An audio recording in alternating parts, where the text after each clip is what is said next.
ချင်းသေးတွင်တွေကဒန်ရီလာဒါရီမင်းကြီးကသူ့နိုင်ငံတနိုင်ငံလုံးမှာမြို့ဝင်များကိုခန့်ထားတယ်ဒန်ရီလာနဲ့အခြားအရာရှိ2ယောက်ကိုမြို့ဝင်တွေအုပ်ချုပ်ဖို့ခန့်ထားတယ်ဒန်ရီလာဟာအခြားအရာရှိ2ယောက်ထက်ပိုတော်ကြောင်းမင်းကြီးကမကြာမီသိလာရတယ်ဒါကြောင့်ဒန်ရီလာကိုဒီလူ2ယောက်အပေါ်မှာအုပ်ချုပ်ဖို့ခန့်ထားခြင်းနဲ့ဒီအရာရှိတွေကလည်းဒန်ရီလာရဲ့ချွင်းချက်ကိုရှာပေမဲ့မတွေ့ဘူးဒန်ရီလာဟာဘာပဲလှုပ်လှုပ်တေးသေးချာချာလှုပ်တယ်ဖြောင့်မတ်တယ်ဒါကြောင့်သူတို့2ယောက်ကဒန်ရီလာဟာသူ့ရဲ့ဖျားသခင်ကိုကိုးကွယ်တာကလွဲလို့ဘာမှအမှားရှာလို့မရဘူးလို့သူတို့အချင်းချင်းပြောဆိုကြတယ်ဒါကြောင့်သူတို့ဟာမင်းကြီးကိုသွားတွေ့ပြီးရှင်မင်းကြီးအရှင်ရဲ့နိုင်ငံတော်မှာနန်းတွင်းရာရှိဖြစ်တဲ့ကျွန်တော်တို့ဟာအရှင်မင်းကြီးကိုကြေညာချက်တစ်ခုထုတ်ပြန်ဖို့တောင်းဆိုပါရစေရက်ပေါင်း30အတွင်းအရှင်မင်းကြီးမှလွဲ၍အခြားဖျားကိုဘယ်သူမှမကိုးကွယ်ရဘူးဆုမတောင်းရဘူးလို့အမိန့်ထုတ်ပြန်ပါ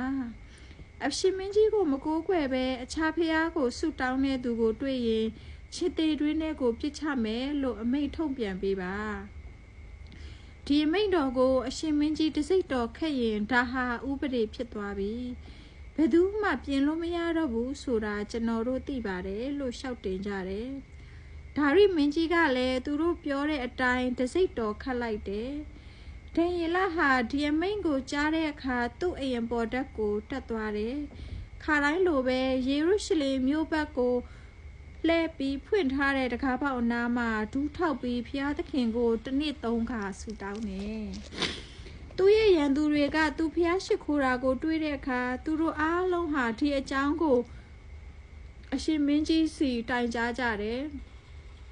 သူတို့ကအရှင်မင်းကြီးရက်30အတွင်းရှင်မင်းကြီးကလွဲလို့တခြားဖျားကိုကိုးကွယ်တဲ့သူဟာချင်းသေးတွင်းနဲ့ထိရမယ်လို့အရှင်မင်းကြီးတစိတ်ခတ်အမိန့်ထုတ်ထားတော်မူတယ်မဟုတ်လားလို့ရှောက်တင်ကြတယ်ဘုရင်ကလည်းဟုတ်တယ်ဒီအမိန့်ဟာပြောင်းလို့မရတဲ့နိုင်ငံရဲ့အစည်းအမြင်ဥပဒေပဲလို့မိန့်တော်မူတယ်အဲ့ဒီအခါသူတို့ကမင်းကြီးကိုယူဒပြည်သားဒန်ယေလဟာအရှင်မင်းကြီးရဲ့အမိန့်ကိုမနာခံဘူးသူ့ရဲ့ဖျားကိုတစ်နေ့3ချိန်ရှိခိုးတယ်လို့ရှောက်ထားကြတယ်အရှင်မင်းကြီးဟာဒီအကြောင်းကိုကြားတဲ့အခါစိတ်မချမ်းမသာဖြစ်ပြီးဒန်ယေလကိုကယ်လို့ရအောင်နီလန်းရှာတယ်အရာရှိများကအရှင်မင်းကြီးစီပြန်လာပြီးအရှင်မင်းကြီးနိုင်ငံရဲ့ဥပဒေအရအမိန့်တော်ဟာပြင်ရိုးထုံးစံမရှိပါဟုရှောက်တင်ကြတယ်ဒါကြောင့်ဒန်ယေလကိုအရှင်မင်းကြီးအမိန့်အရချင်းသေးတွင်းနဲ့ပြစ်ချလိုက်ပါဘုရင်ကြီးကဒန်ယေလကိုအတင်တစ္ဆာရှိစွာရှိခိုးတဲ့တင်းရဲ့ဖျားသခင်ဟာတင်းကိုကယ်ပါစေလို့မိန့်တော်မူတယ်ချင်းသေးတွင်းကိုကြောက်တုံးနဲ့ပိတ်ပြီးဘဒူးမှဒန်ယေလကိုကယ်ထုတ်လို့မရအောင်ကြောက်တုံးပေါ်မှာဘုရင်ရဲ့တစိတ်ကိုခတ်ထားလိုက်တယ်အဲ့ဒီနောက်ဘုရင်ဟာနန်းတော်ကိုပြန်သွားတယ်ဘုရင်ဟာအိတ်လို့လည်းမရစားလို့လည်းမရဘလို့မှမပြောနိုင်ဘူးနောက်တနေ့နနက်စောစောမှာဘုရင်ကြီးဟာချင်းသေးတွင်းကိုသွားပြီးအလွန်တုံးလောက်တဲ့အတန်နဲ့အသက်ရှင်သောဘုရားသခင်ရဲ့အစေခံဒန်ယေလတင်းတစ္ဆာရှိစွာကိုးကွယ်တဲ့ဘုရားသခင်ဟာတင်းကိုချင်းသေးတွေရဲ့ရင်ကကယ်နိုင်ပါမလားလို့မေးတော်မူတယ်ဒန်ယေလကလည်းအရှင်မင်းကြီးတတ်တော်ရာကျော်ရှိပါစေချင်းသေးတွေကျွန်တော်ကိုမကိုက်ရအောင်ဘုရားသခင်ကသူ့ရဲ့ကောင်းကင်တမန်ကိုဆေးလွတ်ပြီးချင်းသေးတွေရဲ့ပါဇက်ကိုပိတ်ထားစေတယ်ကျွန်တော်မှအပြစ်မရှိကြောင်းအရှင်မင်းကြီးကိုရောဘုရားသခင်ကိုပါကျွန်တော်မပြစ်မှားကြောင်း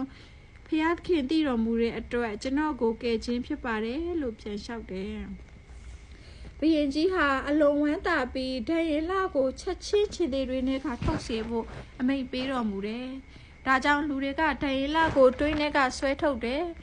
ဒန်ယေလဟာဘုရားသခင်ကိုယုံကြည်ကိုးကွယ်တဲ့အတွက်ဘာမှဒုက္ခမဖြစ်ဘူးဆိုတာသူတို့တွေးကြရတယ်